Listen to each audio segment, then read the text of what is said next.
वो प्रॉब्लम जो हमें इन पॉइंट को ना करने की वजह से हो सकती है। यानी जब हम ये सारे पॉइंट 1 to 13 जो हमने पीछे डिस्कस कर लिए हैं, तो अब देखते हैं कि अगर हम ये पॉइंट नहीं करते, मतलब ये क्यों कर रहे हैं हम, तो अगर हम नहीं करते तो क्या कोई प्रॉब्लम हो सकती है। तो वो जो प्रॉब्लम हो सकती हैं उनको आगे देखते हैं कि अगर इनमें से किसी के ऊपर हम प्रॉपर वर्किंग नहीं करते या उसको उस पर ज़्यादा काम नहीं करते, उसको फोकस नहीं करते, तो फिर कौन सी प्रॉब्लम हो सकती है। और ये हम देखेंगे pre and post contract award stages of procurement cycle, यानी differentiating between pre contract award and post contract award stages. Procurement cycle को हम दो हिस्सों में तकसीम कर लेते हैं, यहाँ से नीड से लेके तो कॉन्ट्रैक्ट तक। तो ये हमारा प्री कॉन्ट्रैक्ट अवार्ड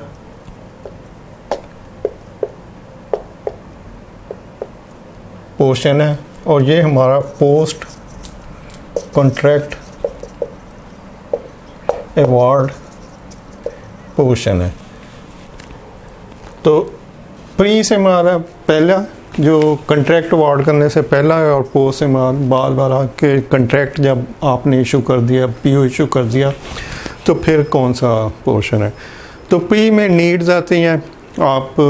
जब भी नीड्स आपकी राइज होंगी, तो यहाँ पे अगर आप नीड्स के ऊपर प्रॉपर वर्किंग नहीं करते तो क्या प्रॉब्लम हो सकती हैं। पहले देख लेते हैं कि टोटल जो प्री कॉन्ट्रैक्ट अवार्ड है उसमें नीड्स हैं, मार्केट स्टडी है, स्ट्रेटजी बनाना है, प्री प्रोक्योरमेंट यानी डेमो प्रोक्योरमेंट करना है या ट्रायल प्रोक्योरमेंट करनी है, फिर उसके डॉक्यूमेंटेशन तैयार करने हैं, जो दो तरह के, नंबर 1 आपकी जो प्रोडक्ट है उसके डॉक्यूमेंट्स तैयार करने जिसमें स्पेसिफिकेशन वगैरह हो, और नंबर 2 जो आपने सप्लायर को रजिस्टर करना है उसके डॉक्यूमेंट्स तैयार करने हैं कि सप्लायर किस टाइप का होना चाहिए, उससे आपने कौन सी क्वेश्चन पूछनी है।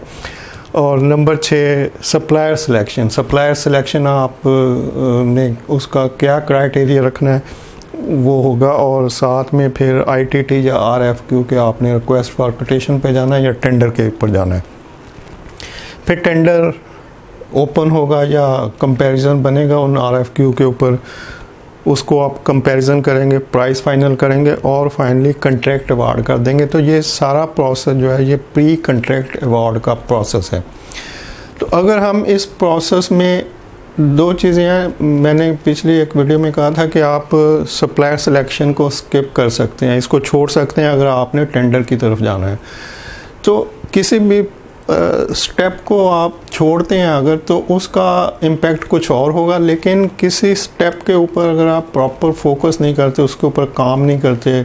उसको टेंशन नहीं देते, तो फिर और इम्पैक्ट होगा।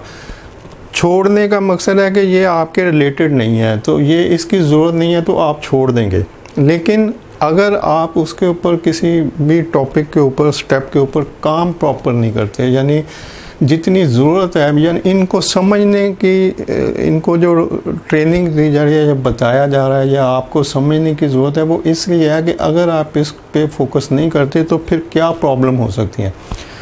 तो उन प्रॉब्लम को देखेंगे कि जो प्रॉब्लम होगी वो आपके ना काम करने की वजह से, तो इसीलिए इनके ऊपर फोकस करने की ज़रूरत है। इन सारे जो 1 2 3 7 8 9 जो पॉइंट है, जो प्री कॉन्ट्रैक्ट अवार्ड की स्टेजेस हैं 9, अगर आप इनके ऊपर प्रॉपर तवज्जो नहीं देंगे तो फिर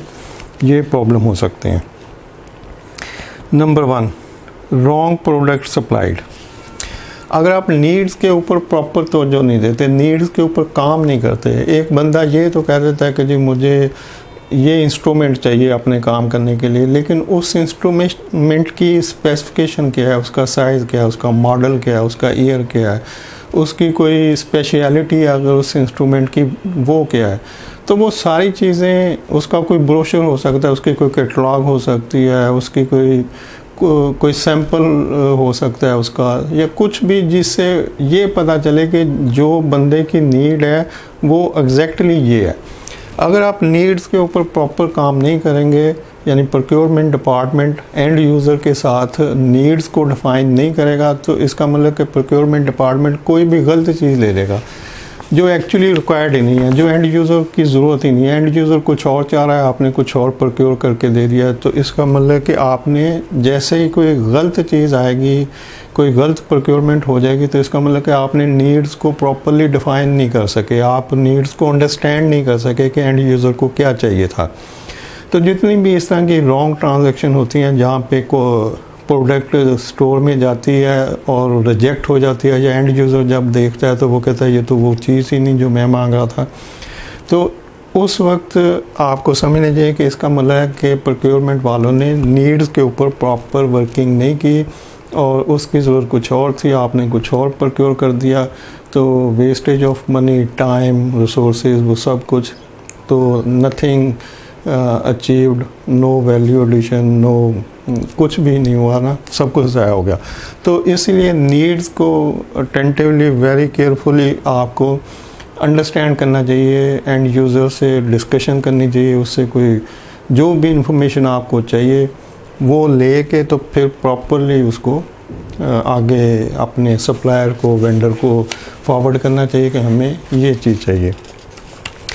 नंबर 2 है रॉन्ग प्राइसेस एग्रीड। अगर आप प्रॉपर मार्केट सोर्स नहीं करते तो इसका मतलब कि आप कुछ भी गलत प्राइस ले सकते हैं, कि आपने बस एक ही बंदे को देखा या कुछ लोगों को देखा, उनसे प्राइसेस लिए, उसी के ऊपर फाइनल कर लिया, जबकि जो मार्केट में प्रॉपर लोग बैठे होते हैं, जैसे कि इंपोर्टर की प्राइस कुछ हो रहा है, अगर कोई इंपोर्टेड आइटम है तो जो भी बंदा उसको इंपोर्ट कर रहा है तो उसकी प्राइस कुछ लोअर साइड के ऊपर होगी, और ये मार्केट में चंद एक ही होते हैं। किसी भी आइटम को अगर देखेंगे तो उस आइटम के मार्केट में कुछ ही इंपोर्टर होते हैं, या मे बी एक आधी हो।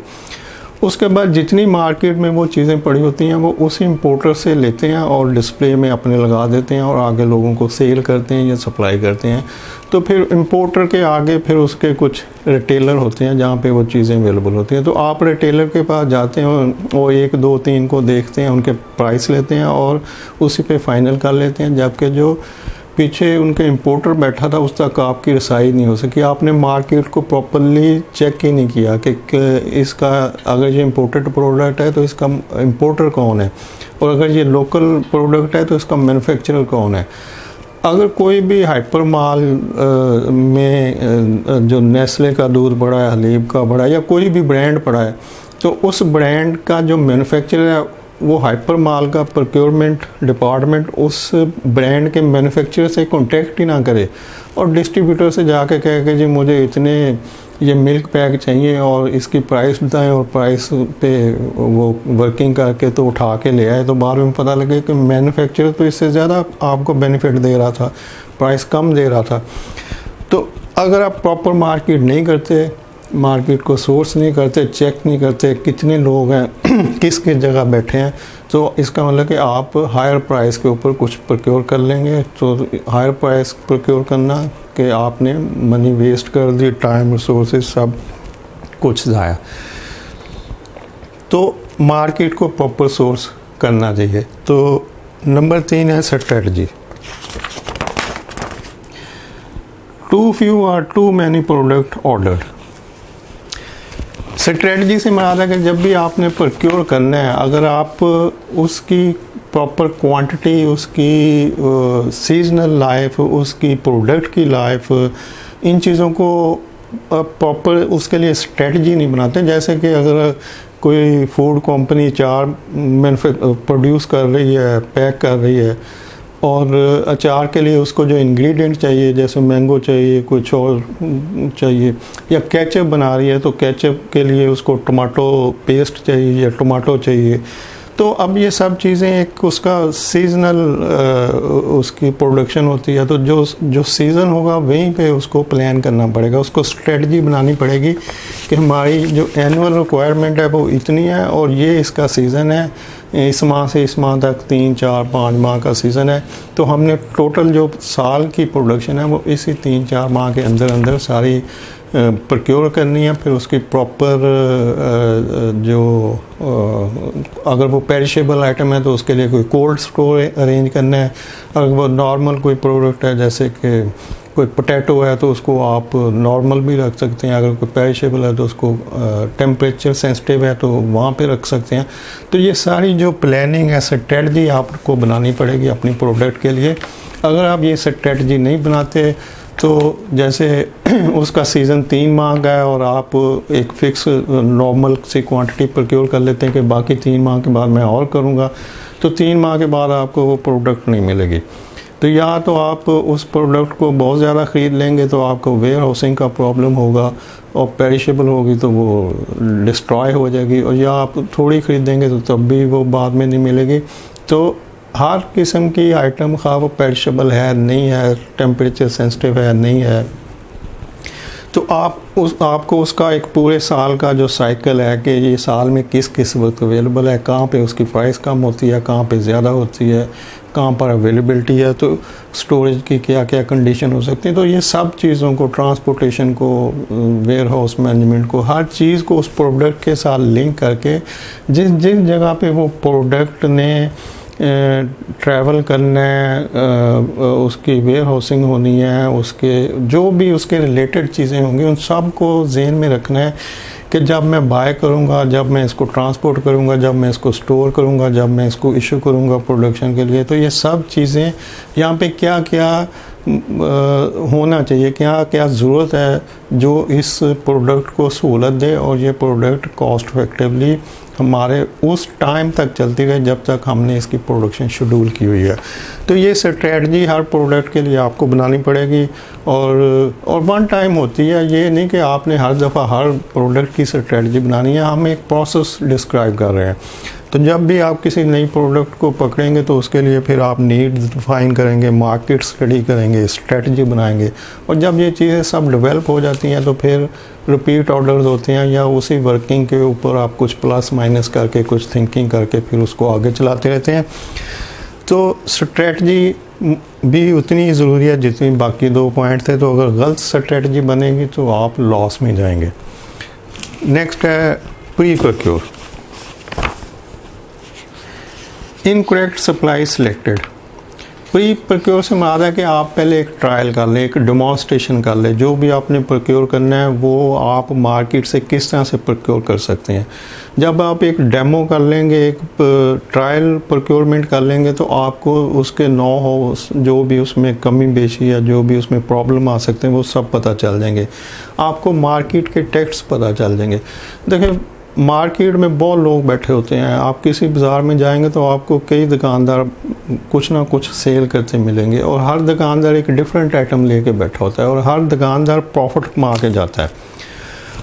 और वो जो प्रॉफिट बंदे लोग कमा रहे होते हैं दुकानदार, वो जब भी कोई नया बंदा आएगा उस मार्केट में और देखेगा कि यार इसका तो बड़ा अच्छा प्रॉफिट है, तो क्यों ना ये काम मैं भी कर लूँ। तो जब वो काम वो स्टार्ट करेगा, इन्वेस्टमेंट करेगा, बैठ जाएगा दुकान डाल के, तो उसको उतना प्रॉफिट नहीं होगा जितना कि जिसको देख के उसने काम शुरू किया था उसको हो रहा है। तो ये क्यों ऐसे हो रहा है? क्योंकि वो जो बंदा बैठा है वो मार्केट के टेक्स्ट को जानता है, वो उसका नॉलेज है मार्केट के बारे में, उसका एक्सपीरियंस हो चुका है, तो वो अपने एक्सपीरियंस से ज़्यादा प्रॉफिट कमा रहा है। जो नया बंदा आएगा उसको वो सब चीज़ें पता नहीं होंगी, तो वो स्टार्ट में कुछ लॉस करेगा और हो सकता है लॉस के बाद भाग जाए, दुकान बंद कर दे, बिज़नेस ही छोड़ दे। तो ये जो प्रॉब्लम है जो उसको बिज़नेस छोड़ने पे मजबूर कर रही है। सिमिलरली प्रोक्योरमेंट डिपार्टमेंट को भी समझना चाहिए कि वो दुकानदार है जो नया बिज़नेस स्टार्ट करने जा रहा है, तो वो जब पिछले जो सक्सेसफुल बिजनेसमैन बैठा है उसको देखेगा कि यार ये तो बड़ी अच्छी प्रोक्योरमेंट कर रहा है, इतना कामयाब है, तरक्की भी ले चुका है, मैनेजर बन चुका है, तो ये तो कोई मसला नहीं, मैं भी कर सकता हूँ, प्रोक्योरमेंट करना कौन सा मुश्किल है। तो जब वो जॉब पे जाएगा तो पहले ही 2 माह में फ्लॉप होके तो छुट्टी हो जाएगी या वहीं बैठा रह जाएगा, कोई इंक्रीमेंट, तरक्की नहीं होगी, प्रमोशन नहीं होगी। तो ये क्यों होगा? क्योंकि उसने प्री प्रोक्योरमेंट के प्रोसेस को नहीं किया, यानी कि उसने पहले कुछ असेस नहीं किया, उसने पहले ट्रायल नहीं किया, उसने कोई इंटर्नशिप नहीं की जाके, उसने कहीं से ट्रेनिंग नहीं ली, उसने कोई एजुकेशन नहीं ली। तो ये सब चीज़ें इसीलिए ज़रूरी होती हैं कि आपने कुछ भी बड़ा करना है तो पहले उसका एक डेमो कर लें, पहले उसका एक छोटा पोर्शन करके देख लें, उसका कोई ट्रायल करके देख लें, उसमें कुछ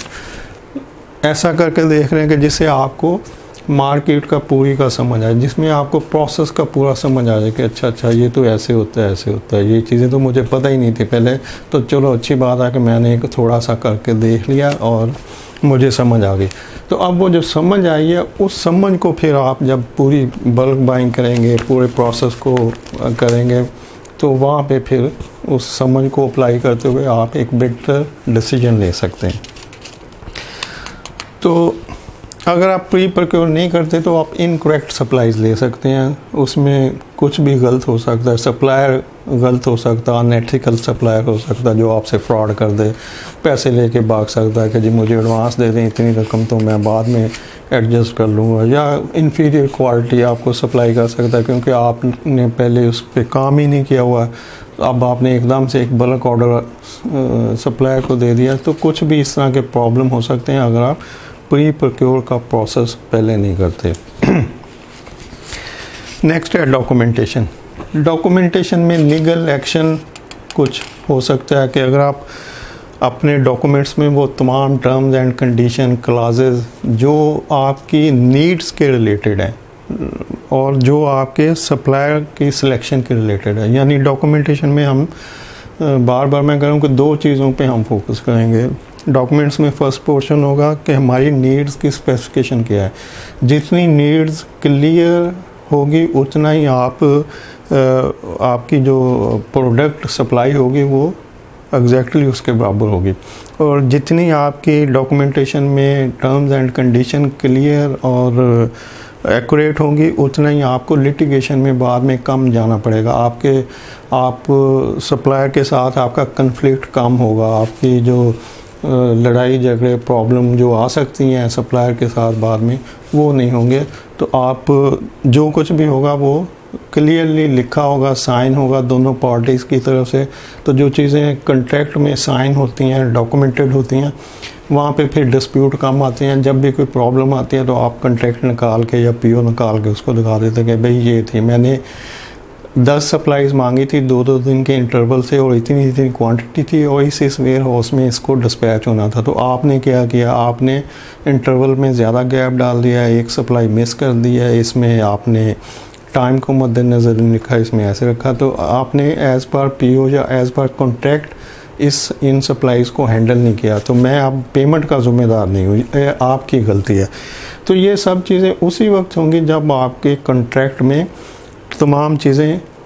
क्लियरली मेंशन होंगी और डिटेल से मेंशन होंगी। जितनी मैक्सिमम डिटेल आप कॉन्ट्रैक्ट में या पीओ में दे सकते हैं उतनी आपके लिए फ़ायदेमंद होगी। और अगर आप नहीं देते, यानी यहाँ पे यानी हम देख क्या रहे हैं, हम देख रहे हैं कि अगर हम इन चीज़ों के ऊपर प्रॉपर वर्किंग नहीं करते तो फिर क्या हो सकता है। तो फिर हम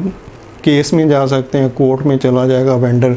वो कहेगा देखें जी इन्होंने पीओ में तो ये चीज़ें लिखी नहीं थी, मैंने सप्लाई कर दी, आप ये एक्सेप्ट नहीं कर रहे और मेरी इतनी पेमेंट इन्वॉल्व है तो मुझे तो ये पेमेंट करेंगे, मैं तो चीज़ें डिलीवर करने के लिए बाउंड था जो मैंने कर दी हैं, तो अब मुझे पेमेंट चाहिए। और अगर वो जो टर्म्स एंड कंडीशन जिस पे वो फाइट कर रहा है वो उसके हक में जाती हैं तो कोर्ट उसमें डिसीजन दे देगा कि ठीक है जी आप इसकी पेमेंट करें, इसने तो चीज़ें डिलीवर करनी थी, वो हो चुकी हैं। अब आपका जो क्लेम है वो हम एक्सेप्ट नहीं कर रहे क्योंकि आपने उसके मतलब अपने पीओ या कॉन्ट्रैक्ट में कुछ लिखा ही नहीं है। तो इस तरह के प्रॉब्लम हो सकते हैं अगर आप प्रॉपर डॉक्यूमेंटेशन नहीं करते। और डॉक्यूमेंटेशन में नीड्स की क्लैरिफिकेशन, डिस्क्रिप्शन होनी चाहिए और सप्लायर के साथ जो भी डिलीवरी और पेमेंट की टर्म्स एंड कंडीशन और प्रोडक्ट की टर्म्स एंड कंडीशन है वो क्लियरली होनी चाहिए। अच्छा, ये जब सप्लायर के डॉक्यूमेंटेशन हो जाएगी तो जो नेक्स्ट 3-4 पॉइंट है, सप्लायर सिलेक्शन है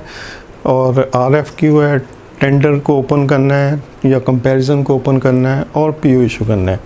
ये चारों पॉइंट इन 5 पॉइंट के ऊपर बेस कर रहे होते हैं, या इन 5 पॉइंट के अंदर जितनी मैक्सिमम वर्किंग होगी आपकी, जितनी एक्यूरेट वर्किंग हुई होगी,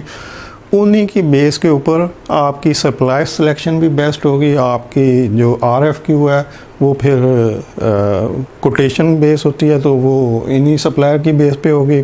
और जब जो कंपैरिजन है वो RFQ के बेस पे होगा कि ये प्राइसेस हैं तो कंपैरिजन बन जाएगा और इस कंपैरिजन में जो लोएस्ट साइड पे होगा उसको ऑर्डर दे दिया जाएगा। तो इस तरह से जो सप्लायर सिलेक्शन, RFQ, कंपैरिजन और PO या कंट्रैक्ट है, ये चारों बेस करते हैं आपकी needs, market study, strategy, pre procurement और डॉक्यूमेंटेशन की मैक्सिमम एक्यूरेसी और मैक्सिमम गुड वर्किंग के ऊपर। तो अगर आप इन 5 पॉइंट पे गुड वर्किंग कर लेते हैं और कॉम्पिटेंसी है आपकी, ग्रिप है आपकी और मैक्सिमम